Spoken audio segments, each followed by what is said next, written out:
Seja bem-vindo a mais um podcast da Comunidade Palavra e Poder. E hoje nós estamos com um convidado muito especial.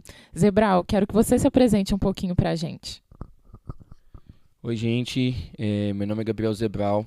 Eu sou missionário aqui da Comunidade Palavra e Poder. Eu tenho 29 anos, né? E é um prazer poder estar aqui, poder compartilhar um pouco do que eu tenho vivido, do que Deus tem feito, né? Então, que Deus possa abençoar cada um de vocês que estão me escutando nesse podcast, né? E que Deus ele possa falar com você através daquilo que a gente for compartilhar, né?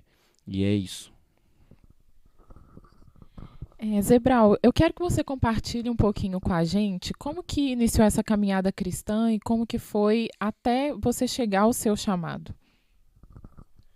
Sim, eu me converti em 2014, né, quando o Senhor ele me encontrou no momento que eu estava em depressão e eu não tinha perspectiva nenhuma de vida, eu não sabia o que que era ter propósito, né, o que que era ter um futuro, eu não olhava para o futuro, não via o futuro.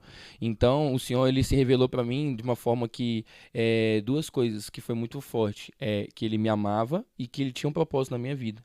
E essas duas coisas foi a base de tudo que eu vivo até hoje, né? Eu sou amado por ele e ele tem um propósito na minha vida. Então, a partir do momento que eu tive essa revelação, eu comecei a procurar qual é esse propósito. E aí eu descobri que a única forma de descobrir esse propósito seria conhecendo quem ele é, seria se aproximando dele, né? Conhecendo quem ele é, eu ia saber quem é o Zebral que está no coração de Deus, quem é o Zebral que foi planejado por ele, né? Então assim eu comecei a buscar.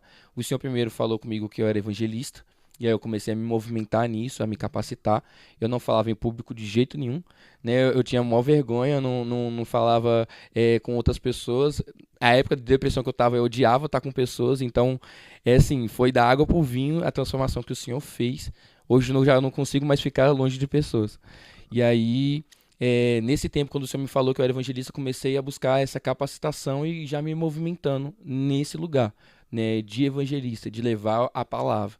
Então o Senhor me capacitou, né? Ele me mostrou pessoas, me conectou com pessoas que iriam me ensinar, que poderiam contribuir com esse crescimento, e eu comecei a me movimentar. 2020 foi quando Deus ele me deu uma oportunidade de fazer uma escola, e nessa escola tinha um prático em outro país, né? Eu tinha um prático de uma missão.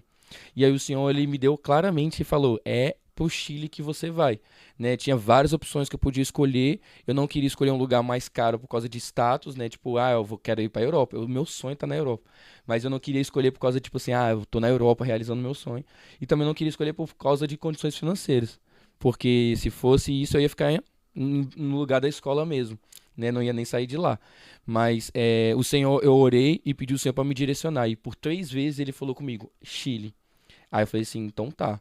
Então, se é pra lá, agora o recurso precisa vir. E aí o Senhor começou a me ensinar o que é ser dependente dele. Ele falou a primeira vez comigo, o Deus que envia é o Deus que provê. E aí ele começou um processo de me ensinar. Eu tentei fazer de todas as formas possíveis do meu jeito, tentar arrecadar o recurso e não consegui. A provisão realmente veio dele, né? Foi muito difícil na época. Não é uma coisa que eu vivo hoje, esse desespero, né? Graças a Deus, porque ele tem me ensinado. E aí lá em 2020 que Deus me mostrou, eu estava lá no Chile num culto e aí Deus ele me mostrou uma visão. E ele me mostrou várias bandeiras diante dos meus olhos. E ele falou comigo assim: o meu ID para você tem uma ordem. É Jerusalém, Judéia, Samaria, os confins e depois as nações. Ele falou dessa forma. E aí tá bom, amém.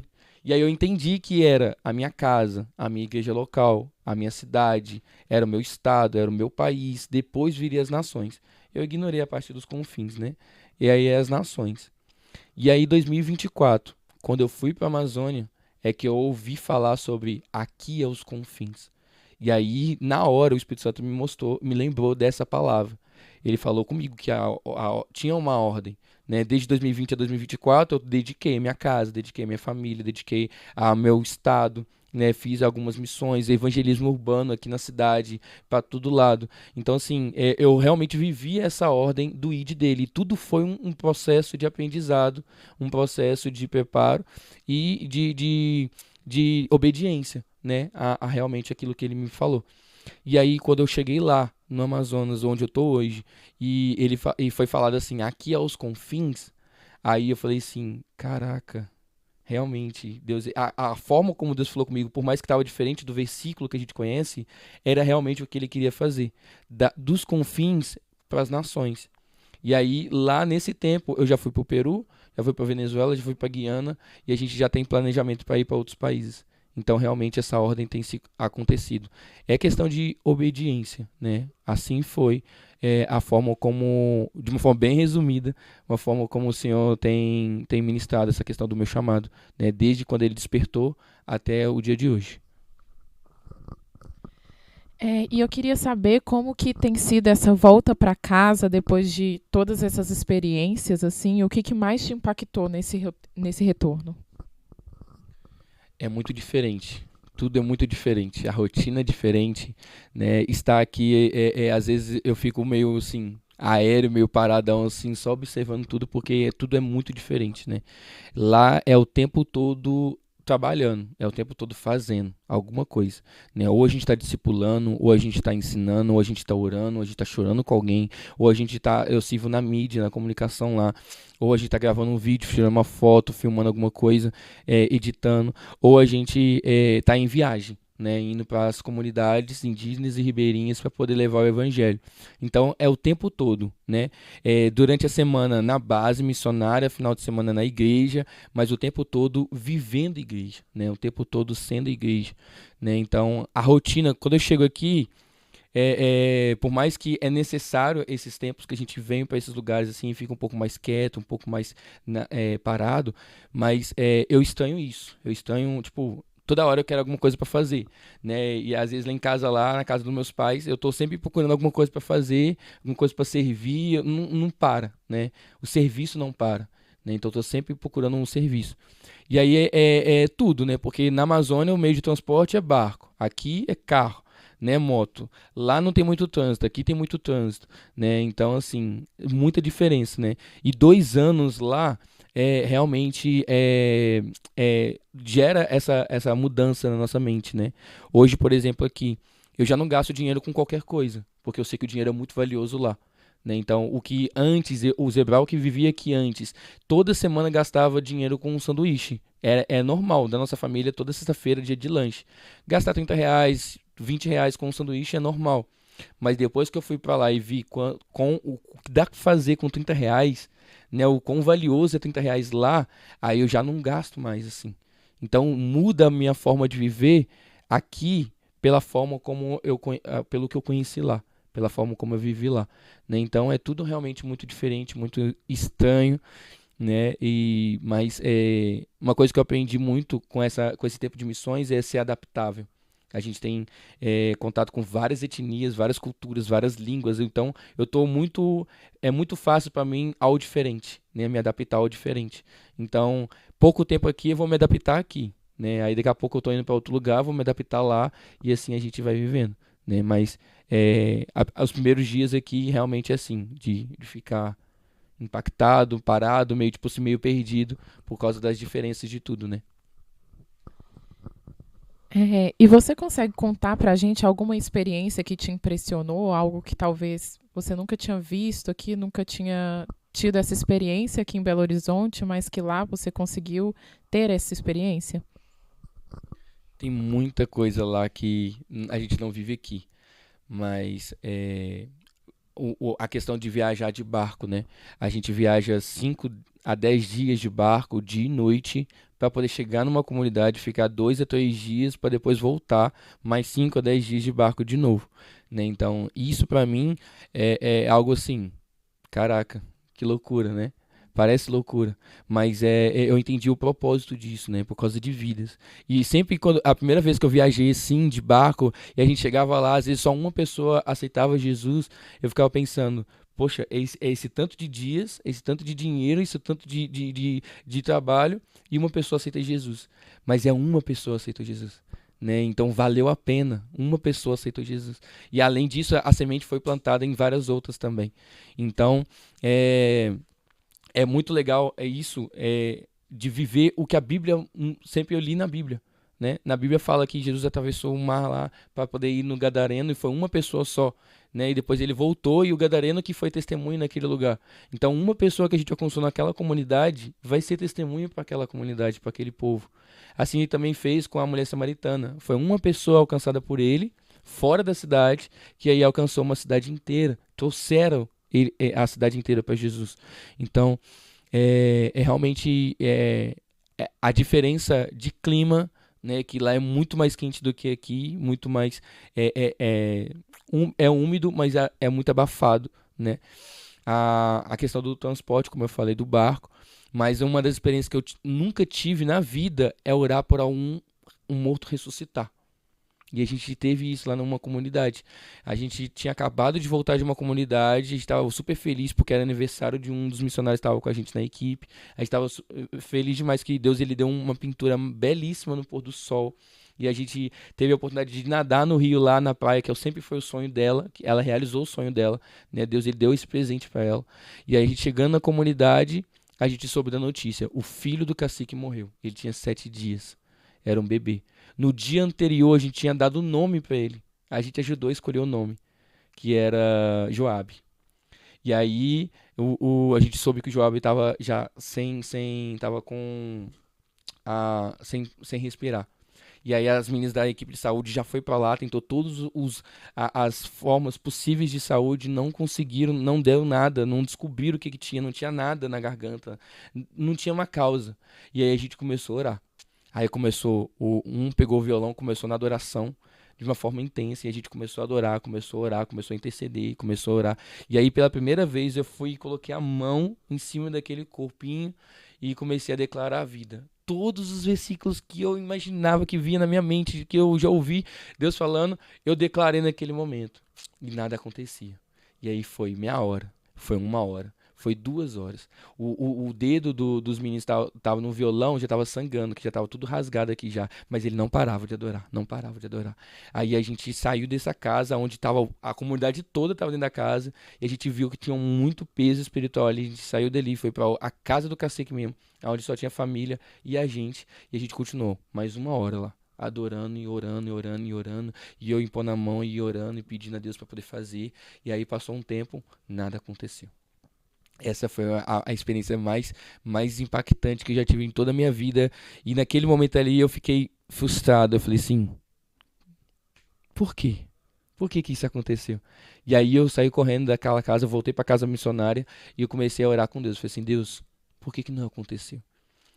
Aí o Senhor falou comigo assim, mesmo eu não tendo ressuscitado a criança, eu ainda continuo sendo bom para você?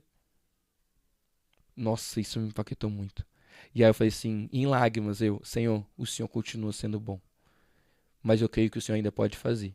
E aí, no dia seguinte, no enterro, durante o velório, a gente estava na igreja e o pai fazendo o caixão do bebê.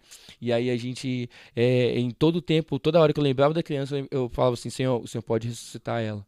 Mas mesmo se o Senhor não fizer, o Senhor continua sendo bom. Aí na hora do enterro, mesma coisa. Senhor, o Senhor ainda pode fazer essa criança acordar. Mas mesmo se o Senhor não fizer, o Senhor continua sendo bom. E aí nada aconteceu. E aí depois o Senhor nos revelou que o milagre não era a criança ressuscitar. O milagre era aquela comunidade ver a nossa atitude de fé. Era a comunidade ver a forma como a gente buscou o Senhor de forma intensa, a forma como a gente declarou o Senhor ali, o testemunho do nosso posicionamento, da nossa adoração, da nossa oração, foi o que impactou não aquela criança ela cumpriu o propósito dela, mas impactou a comunidade toda. Impactou aquele cacique que era o pai da criança, que não estava firme nos caminhos do Senhor, mas que a partir daquele momento começou a se firmar. Então, isso foi o maior milagre. Então, muitas das vezes a gente espera algo que na verdade é o nosso querer, mas não é o querer do Senhor. E a gente só vai entender depois. Mas essa foi uma das maiores impactantes experiências que eu tive nesse tempo. Nossa, glória a Deus. Eu queria que você falasse um pouco quais que são as maiores necessidades assim que você percebeu estando na Amazônia, necessidades espirituais, assim, como que são? A Amazônia, ela, principalmente povos que ainda não têm um contato com o evangelho, eles vivem em trevas, né? Então, acontece, tem muita dificuldade, muitos desafios, tanto espirituais, tanto físicos, né? O espiritual é porque se o evangelho não chegou, se a luz não foi acendida naquele lugar, então as trevas estão lá. Então tem mentes aprisionadas, tem maldições, tem a morte, tem as doenças, tem as mazelas que o pecado traz, né? Então, tem essa parte, a parte espiritual. Demônios, potestades estão lá desde da queda de Babel. Então, estão lá de milênios, né? De muito tempo atrás. Então, o povo tem perecido de geração em geração nas maldições, nas trevas, porque ainda não tem a revelação do evangelho. Mas a parte física, a área que a gente atua hoje é uma área onde tem muito garimpo legal. É uma área onde é fronteira, né, tríplice fronteira, então tem muito tráfico de órgãos, muito tráfico de crianças, muito tráfico de mulheres. É uma região onde tem muito tráfico de drogas, né? É uma região onde tem pirataria, né? Então, os riscos que a gente corre a cada viagem que a gente faz para uma comunidade é de não voltar. E a gente sabe disso. E isso não impede a gente de ir, né? Uma frase que eu gravei bastante é: a gente só tem o de ida. E a gente realmente só tem de ida, né? Para cada comunidade que a gente vai, para cada lugar que a gente vai, a gente só tem de ida, a gente não tem garantia da volta, né? Então a gente nunca sabe se a gente vai voltar, como vai voltar, mas o Senhor, ele sempre nos conduz. Ele que nos leva e ele que nos traz, né? De acordo com a vontade dele. Então, esses são os desafios físicos, né? Os lugares que a gente vai, as comunidades, não tem saneamento, né? Não tem acesso à saúde, não tem acesso a remédios, não tem acesso à alimentação, muitas das vezes. Então, eles enfrentam realmente muitos problemas sociais, muitos problemas econômicos, muitos problemas dentro de casa, fora as crenças que muitas vezes têm. Né, de que a mulher ela não tem voz, a mulher ela é tratada como um objeto, né, é maltratada, né? Então, às vezes tem as crianças que são ainda pequenas, ainda com 10 anos, 11 anos, 12 anos, já é dada como um casamento, dependendo da cultura. Então, assim, são muitas coisas que acontecem aonde a pessoa ainda não tem revelação do evangelho. Né? Então, fisicamente são muitos problemas sociais, econômicos, além desses riscos, como eu te falei, mas também tem a parte espiritual, que é essa parte onde o nosso adversário ele tem aprisionado, tem escravizado, tem mantido essas pessoas nessas maldições, da qual elas precisam ser libertas, e elas serão libertas com a pregação do evangelho. Né? Então é por isso que a gente vai. É por isso que a gente enfrenta qualquer risco. É por isso que a gente tá disponível para passar o que for passar. Passar fome, frio, sol, o que for, para poder alcançar essas pessoas aonde Deus nos mostra, aonde Deus nos direciona, né? Porque lá existe um povo e eles precisam ser também, assim como eu e você, ser amado, valorizado e encontrado, né? Então, é por isso que a gente faz o que a gente faz. E falando sobre algo que você tinha falado hoje no culto da manhã, sobre a revelação do Senhor a esses povos, lá em Romanos 1:20 mostra que Deus se revelou a todos, revelou a sua natureza a todos e por isso todos se tornam indesculpáveis. Mas qual que você acha que é a dificuldade dessas pessoas a responderem a essa revelação? Seria a falta de acesso? O que pode ser que dificulta responder essa revelação que Deus já deu? Sim, é interessante a gente saber que todas as etnias, todos os povos, eles têm as crenças de cada um, né? Cada um tem sua crença, mas quando a gente estuda essas crenças, a gente percebe que existe um ponto comum em todas elas. Todas elas a gente consegue identificar, se a gente estudar a fundo, a gente consegue identificar um caminho que Deus mesmo deixou para encontrá-lo, para ter a revelação de quem ele é, né? Então, todas essas histórias, eles usam os elementos que eles conhecem, como animais, como plantas, como a natureza, a própria criação, né? Então, eles têm uma história de como surgiu o povo deles, né? De como eles nasceram, quando foi os primeiros povos deles, né? O primeiro homem, a primeira mulher deles mesmo, né? Da etnia deles. Então, nisso, a gente percebe que Deus ele deixou esse caminho para ele ser revelado. Então, eles sabem que existe um Deus. E Deus mesmo tem se apresentado para eles como o cacique dos caciques, né, como um homem de branco, né, em uma comunidade se revelou como uma criança que ensinou eles a plantarem, né, a cultivarem o fruto. Então, Deus ele tem se revelado a eles, mas ele estabeleceu para nós uma responsabilidade de fazer Cristo revelado, né, através de nós.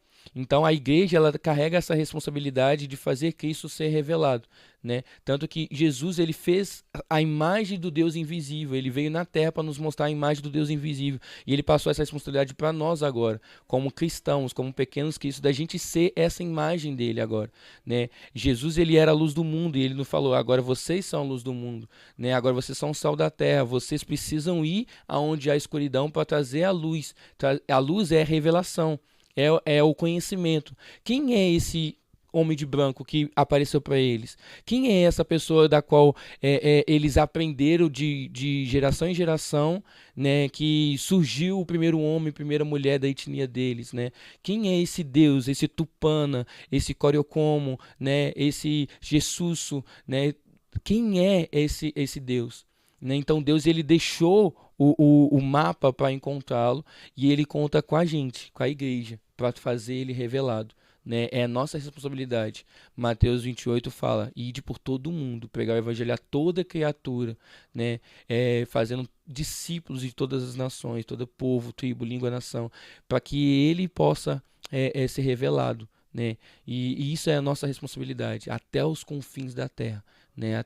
Todo o povo precisa conhecer o Senhor Jesus e a nossa responsabilidade é fazer ele revelado. Então, a gente percebe que Deus ele foi muito bom de deixar, né, em todas as etnias, isso aí eu acho lindo demais. Ele deixou um mapa para encontrá-lo, né? Só que aí eles sabem que existe um Deus, eles sabem que existe um Criador, eles sabem que existe um Jesus. Toda a história tem um ponto em comum, sempre um eixo vertical, né? Sempre vai ter algo que conecta céu e terra, sempre vai ter algo que houve uma queda, uma quebra, uma corrupção no meio do povo, no meio da história, e sempre vai ter uma restauração. Então a gente vê que Deus ele já falou do evangelho para eles através da cultura deles. Só que o maligno distorce as coisas. E se existe um lugar onde há trevas, aonde não foi, aonde não o evangelho não trouxe o esclarecimento do que realmente é o que eles já conhecem, né? E aí o diabo vai distorcer, né? Vai falar, vai fazer eles olhar para o homem, vai fazer eles olhar para eles mesmos. O pecado está na humanidade, então vai fazer a gente ser separado de Deus, a gente colocar rituais, atributos, a gente colocar coisas que não é de Deus, né? Isso acontece em todo mundo. A gente mesmo, quando a gente não conhecia o Senhor Jesus, a gente sabia que existia um Deus, sabia que existia um Jesus, sabia até mesmo que ele morreu por nós, mas a gente não tinha profundidade disso, o que isso realmente significava, e a gente não podia se posicionar em viver para Cristo. Né? E é a mesma coisa com eles. Eles precisam ter essa revelação para que eles possam se posicionar e viver para Cristo, na identidade deles como filhos amados, como pessoas que foram salvas e resgatadas por Cristo na cruz. Amém. Eu queria saber como que nós podemos fazer para contribuir com esse chamado missional. Sim, a missão, a gente costuma falar bastante lá na Amazônia que ela é feita por três tipos de pessoas: aqueles que seguram as cordas, aqueles que empurram as canoas, empurram os barcos e aqueles que vão. Né? Aqueles que seguram as cordas são as pessoas que estão de longe, elas estão mantendo você firme, né? Elas estão te segurando, são as pessoas que estão ofertando, as pessoas que contribuem. E eu costumo falar que nenhuma oferta é maior ou menor, todas são sementes, e semente plantada em uma terra fértil, ela vai produzir. Né? A palavra de Deus fala que produz 30, 100 por um. Então, ela vai trazer frutos. Esses frutos, a pessoa que está ofertando vai colher, a pessoa que está indo vai colher, a obra de Deus vai se expandir, porque a missão ela é feita com aqueles que seguram as cordas. Ela é também feita para aqueles que empurram os barcos, são aqueles que enviam, são aqueles que falam vai, aqueles que dão essa disposição, dão esse acesso, mostram a direção e falam assim, vai com Deus, conta com a gente, né? Pode ir. Né? São aqueles que realmente, como eu fui aqui, foi enviado. Né? Você pode, conta com a gente está aqui, se precisar, estamos aqui. Né? E também é feito com aqueles que vão navegar, né? Aqueles que abandonam tudo, que queimam os barcos, né? Que queimam as carroças, deixam tudo para trás, deixa família, deixa amizade, deixa conforto, deixa uma vida para trás para poder ir para lugares aonde Deus está mandando, por obediência, por amor, por desejo de almas, né? Por vidas, né? A gente abandona a nossa vida para alcançar vidas, né? Esse é o maior objetivo. Então, é isso que a gente faz. É assim que a gente contribui. Você pode contribuir ofertando, você pode contribuir segurando as cordas, você pode contribuir orando, você pode contribuir indo. O que a gente mais precisa, a gente anuncia a missão para todo lugar, mas a gente não tá atrás de oferta. A gente está atrás de pessoas. Porque pessoas vai fazer o evangelho avançar, vai fazer a gente alcançar mais gente, vai fazer mais pessoas serem salvas, e aí sim Jesus vai voltar e vai ter todos os representantes de todos os povos diante dele, né? Então o que a gente mais pede é pessoas. Mas todas essas formas você pode contribuir para a missão ser avançando, né? Eu espero que você que está ouvindo esse podcast seja incendiado por esse desejo de servir em missões de alguma forma. E quero que você também continue ouvindo os nossos próximos episódios. Fique atento, curte, compartilha, comenta muito. Até mais.